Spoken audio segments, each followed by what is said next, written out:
pripremu ovog cheesecake-a započinjem koricom. 300 grama bilo kojeg mlevenog keksa, 100 grama šećera u prahu ili po ukusu, 50 do 100 grama pečenog mlevenog lešnika, možete da koristite i orahe. I sad to malo promešam. A onda sipam 100 grama otopljenog maslaca, 100 ml mlijeka. Dodat ću još i jednu punu kašiku Nesquika, možete da koristite kakao ili 50 grama rendane čokolade. I sad sve to mešam. Masa za koru nam je gotova. Ukoliko volite onu hrskaviju koricu, koja se više onako mrvi, nemojte dodavati svih 100 ml mleka. Dno kalupa premažem sa malo ulja kako bi kasnije koricu lakše odlepila. Možete da koristite ovu acetatnu foliju i ne morate, umjesto nje možete da stavite papir za pečenje. I sad stavljam celu ovu masu za koru, koju ću da poravnam.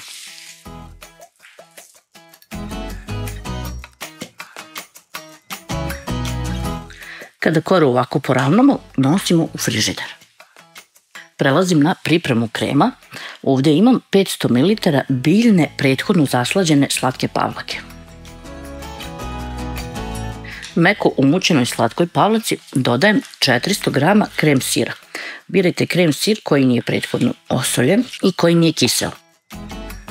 Možete staviti slatku pavlaku, ali stavite onda 300 grama zato što je ona kiselija. Ukoliko ste se odlučili za mlečnu slatku pavlaku, onda obavezno sada dodajte 100 grama šećera u prahu. Kada sam delila ova dva krema, ovaj sam krem ostavila da bude samo malo manji od ovog, zato što ću ovdje dodavati 200 grama Nutelle. Još se malo promešam da se fino ujednači i oba krema su gotova.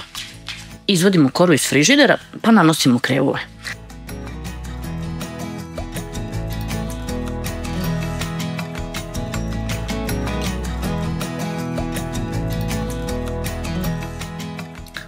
Kada budete radili na ovakav način, pritiskajte fil prema dole da vam ne bi ostale rupe sa vazduhom.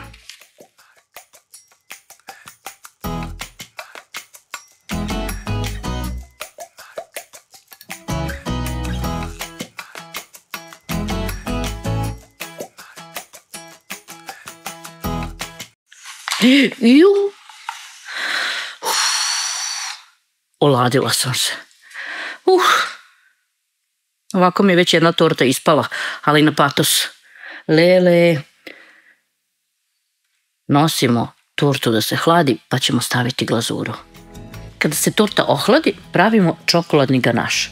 Ovdje imam 200 grama crne čokolade koje sam prelila sa 250 ml slatke pavlake. Prelijem slatkom pavlakom koja je vrela, sačekam malo da krene čokolada da se otapa, pa onda mešam sve zajedno. Ovako pripremljeni ganaš ostavljam da se prohladi, pa ću ga preliti preko torte.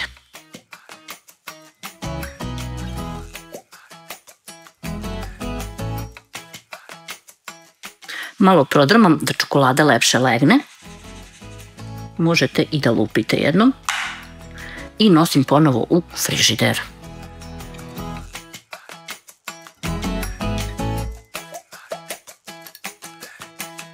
Sve još možete spatulom ovako zravniti.